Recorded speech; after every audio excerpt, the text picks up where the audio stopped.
Olá, galera. A equipe do Terra Negra está em Jerusalém, cidade que é importante para as três principais religiões monoteístas do mundo. Por exemplo, ao fundo vocês podem ver o Domo da Rocha, que é a cúpula de uma das mesquitas islâmicas mais importantes para o mundo muçulmano. Abaixo há um cemitério judeu. E eu estou falando do Monte das Oliveiras, lugar importante para o cristianismo, onde Jesus teria recebido o beijo de Judas, a traição que levou Jesus à crucificação. Mas nesse momento, o nosso grande objetivo é esclarecer um pouco sobre o islamismo. Dessas três religiões monoteístas, ela é a mais recente de todas. No entanto, é a que mais cresce no mundo atual.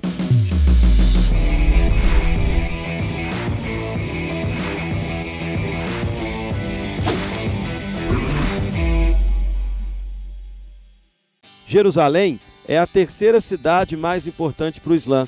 A principal cidade do mundo muçulmano é a cidade de Meca, que fica na Arábia Saudita.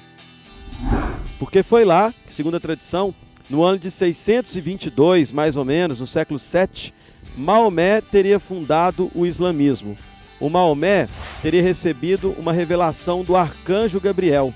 E através dessa revelação, ele teria recitado o que deu origem ao Alcorão, o livro sagrado dos muçulmanos, que foi escrito pelos seguidores de Maomé. Por isso, quem segue o islamismo é também maometano e pode ser chamado também de muçulmano. Maomé se torna, portanto, o principal profeta do Islã. Maomé não é Deus. Para os muçulmanos, Deus é Alá. Maomé também não é o filho de Deus, não é o Messias. Ele é apenas o principal profeta do Islã. E ali no Domo da Rocha, segundo a tradição muçulmana, o Maomé teria ascendido aos céus.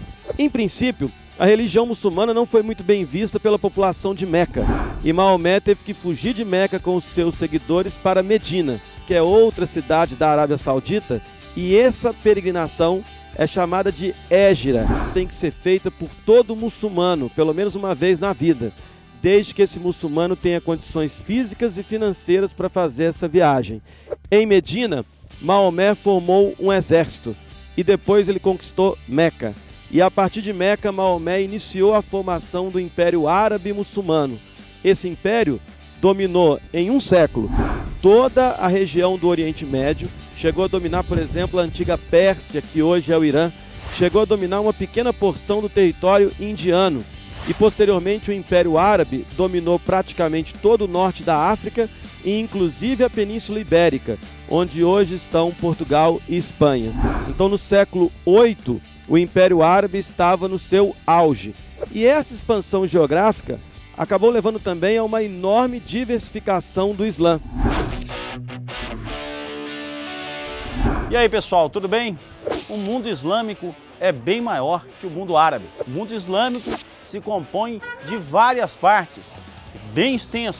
Estamos falando da segunda maior religião monoteísta do planeta Terra, com mais de 1,4 bilhões de adeptos. Estamos falando também da religião que mais cresce no planeta. Esse crescimento, temos que destacar, não é devido à conversão de adeptos ao islamismo, mas sim um crescimento pautado nas altíssimas taxas de fecundidade no mundo muçulmano.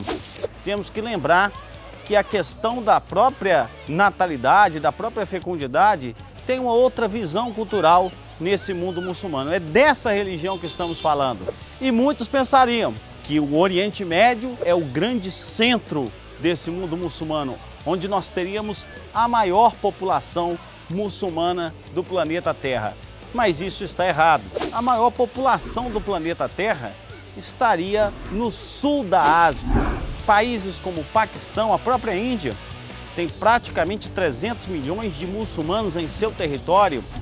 Pensando que o Oriente Médio é importante sim na geografia do mundo muçulmano, temos aqui a segunda maior população muçulmana do planeta, alguma coisa em torno de 20% dessa população. E ainda podemos citar o Sudeste Asiático.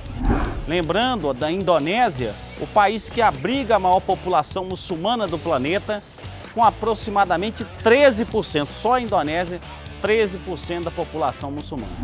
Portanto, o mundo muçulmano, ele abrange países asiáticos, citei aqui vários, mas vai além da Ásia.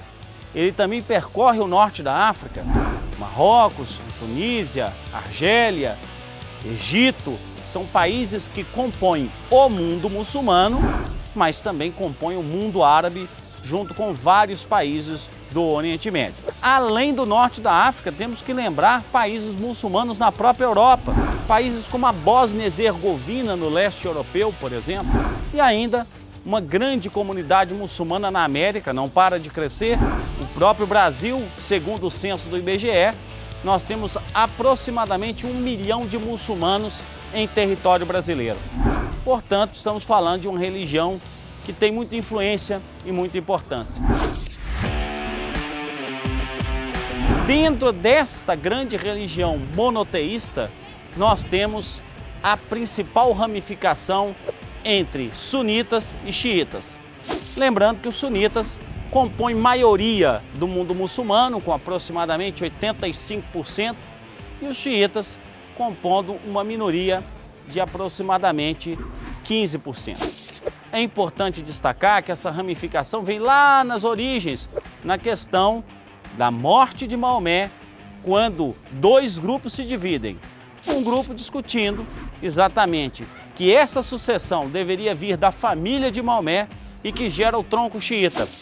E um outro grupo que defendia a tese de que o novo líder do mundo muçulmano deveria ser escolhido por um conselho de anciãos, uma espécie de proto-democracia. Aí temos a raiz da divergência do mundo muçulmano, da ramificação no mundo muçulmano entre sunitas e xiitas. É muito comum associar as correntes islâmicas ao extremismo. O papel da mídia nos tempos atuais de conectar insistentemente o islamismo ao terrorismo faz com que vários setores da opinião pública internacional tenham forte preconceito em relação a esse mundo muçulmano. Hoje na Europa já se fala de islamofobia. É importante destacar que esse fluxo migratório incessante de muçulmanos para o norte desenvolvido, o norte rico, principalmente sociedades europeias, norte-americanas, para realizar o trabalho que essas sociedades efetivamente não querem realizar, isso faz com que talvez o preconceito social, o preconceito cultural seja muito forte em direção às populações muçulmanas. Viajamos aqui por todo o Estado de Israel, entramos em territórios palestinos, travamos contato com vários muçulmanos e foram extremamente hospitaleiros. Aqui, ó, são muçulmanos, lutam pela Palestina, é isso aí.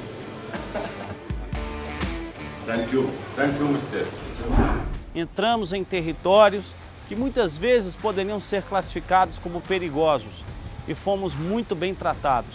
Está aí a resposta a esse preconceito. É importante, antes de emitirmos qualquer opinião, que a base de tudo é a informação, o conhecimento.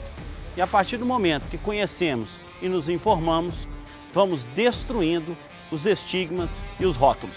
Vale essa reflexão, acompanhe a gente e é isso. Grande abraço, até a próxima.